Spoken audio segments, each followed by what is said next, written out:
অনুশীলনী 10.2 এর 2 নম্বর সমস্যাটি, যেখানে বলা হচ্ছে ত্রিভুজ এবিসি এর এবি ও এসি বাহুতে যথাক্রমে ডি ও ই এমন দুইটি বিন্দু। আমরা প্রথমেই তাহলে এবিসি একটি ত্রিভুজ এঁকে নিই। প্রথমেই আমরা যদি এবিসি ত্রিভুজ আঁকি, ত্রিভুজ এ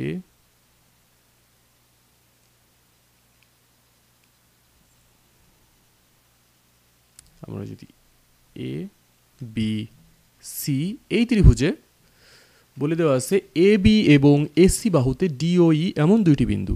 এ বির উপরে ডি এবং এসির উপরে ই এমন দুইটি বিন্দু যেন বিডি সমান সি হয়, অর্থাৎ বি থেকে ডি এর দূরত্ব সি থেকে ই এর দূরত্বের সমান হয়। সেক্ষেত্রে আমরা যদি ডিকে এইখানে নিই তাহলে বিডি সমান সি হবে। সুতরাং সি থেকেও প্রায় সমান দূরত্বে আমরা এখানে সি ই বিন্দু নিলাম, যেখানে বিডি অর্থাৎ এই দূরত্ব এবং এই দূরত্ব সি পরস্পর সমান, বিডি সমান সিই।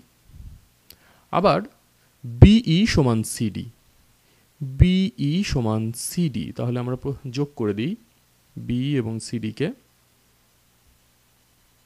আমরা যদি বি এবং ই যোগ করি, সি এবং ডি যোগ করি, তাহলে বলে দেওয়া হচ্ছে যে বি এবং সিডি এরাও পরস্পর সমান। তাহলে প্রমাণ করতে হবে যে এ বি সি সমান এ সি বি, অর্থাৎ প্রমাণ করতে হবে কোণ এ বি সি অর্থাৎ এই কোণটি সমান কোণ এ সি বি।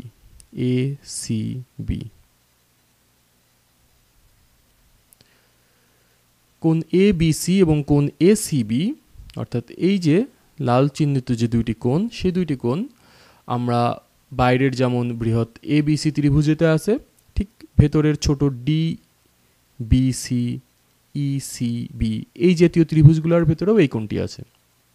এখন আমাদের যে দুইটি শর্ত দেওয়া আছে সেটি হচ্ছে গিয়ে বিডি সমান সিই, এটি হচ্ছে গিয়ে প্রথম শর্ত, এবং দ্বিতীয় শর্ত হচ্ছে বিই সমান সিডি, বিই সমান সিডি।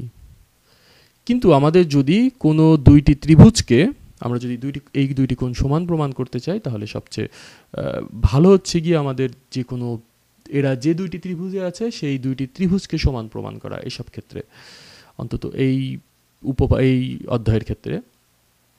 সেক্ষেত্রে যদি আমরা দুইটা ত্রিভুজকে সমান প্রমাণ করতে চাই, তাহলে তিনটা যুক্তি ব্যবহার করতে পারি। আমরা যদি দেখি, যদি আমরা প্রমাণ করতে পারি নিচের বিডিসি এবং বিইসি এই দুইটা ত্রিভুজ, বিডিসি এবং বিইসি এই দুইটা ত্রিভুজ যদি আমরা সমান প্রমাণ করতে পারি, তাহলে আমরা এই কোণ এবং এই কোণ সমান প্রমাণ করতে পারবো। সেক্ষেত্রে আমাদের তিনটা যুক্তি প্রয়োজন হবে, হয় তিনটি বাহু অথবা দুইটি কোণ একটি বাহু, অথবা দুইটি বাহু একটি কোণ সমান প্রমাণ করতে হবে। আমাদের ইতিমধ্যে দেওয়া আছে বিডি সমান সিই। আমরা যদি এই দুইটা ত্রিভুজকে একটু আলাদাভাবে আঁকি তাহলে বুঝতে সুবিধা হবে। আমরা প্রমাণ করতে চাচ্ছি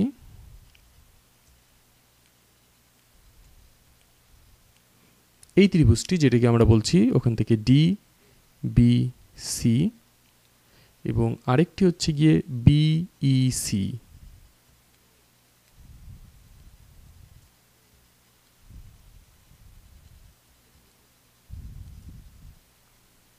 বিইসি এই দুটি ত্রিভুজকে আলাদা করে এটা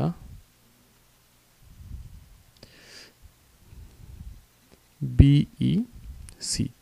আমরা যদি এই দুইটা ত্রিভুজকে সমান প্রমাণ করতে পারি, তাহলে আমরা এই কোণ সমান এই কোণ প্রমাণ করতে পারবো, যেটা আসলে আমাদের শেষ প্রমাণের সাথে মিলে যায়। এখন এই দুইটা ত্রিভুজের মধ্যে যদি আমরা দেখি যে বিসি সাধারণ বাহু, বিসি সমান বিসি, যেহেতু বিসি সাধারণ বাহু, বাহু বিডি সমান সিই, বিডি এই বাহু সমান সিই এই বাহু, বিই সমান সিডি,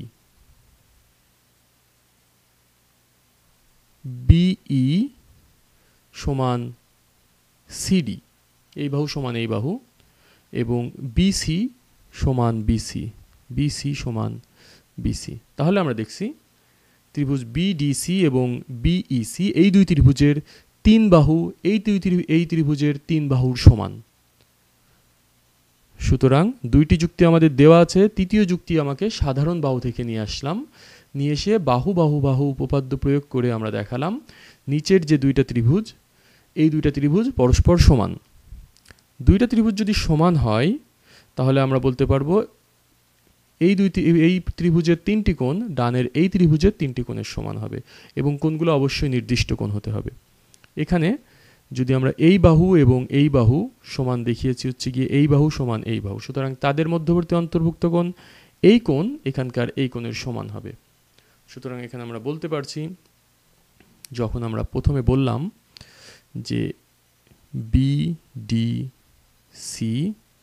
এই তিন যুক্তি প্রয়োগ করে আমরা বললাম ত্রিভুজ বিইসি এই দুই ত্রিভুজের সমান, সুতরাং আমরা বলতে পারছি এখান থেকে এই কোণ যেটা কিনা আমরা বলছি ডিবিসি সমান ইসিবি, কোণ ইসিবি। কিন্তু আমরা যদি খেয়াল করি ডিবিসি এই কোণটি আসলে সেই ডিবিসি, যেটিকে আমরা ডিবিসি না বলে এবিসিও বলতে পারি, কারণ তারা একই কোণ। জাস্ট এটিকে আমরা যদি একটু বর্ধিতভাবে দিয়ে নিই, এবিসি আর ডিবিসি আসলে একই, সুতরাং ডিবিসির জায়গায় আমরা বলে দিতে পারছি কোণ এবিসি সমান ইবিসি। একইভাবে ইসিবি এর পরিবর্তে আমরা বলে দিতে পারছি এসিবি, কারণ দুইটা আসলে একই কোণকেই নির্দেশ করছে। এসিবি, কোণ এসিবি।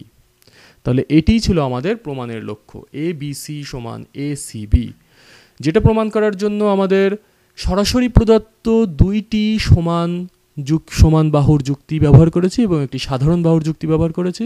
এক্ষেত্রে লক্ষ্য রাখতে হবে যে আমরা নিচের যে দুইটি ত্রিভুজ কল্পনা করছি সেই দুইটি ত্রিভুজকে মনে মনে আলাদাভাবে কল্পনা করে তাদেরকে সমান প্রমাণ করতে হবে, তাহলেই বাকি প্রমাণটি অর্থাৎ কোণের সমান প্রমাণটি হয়ে যাবে।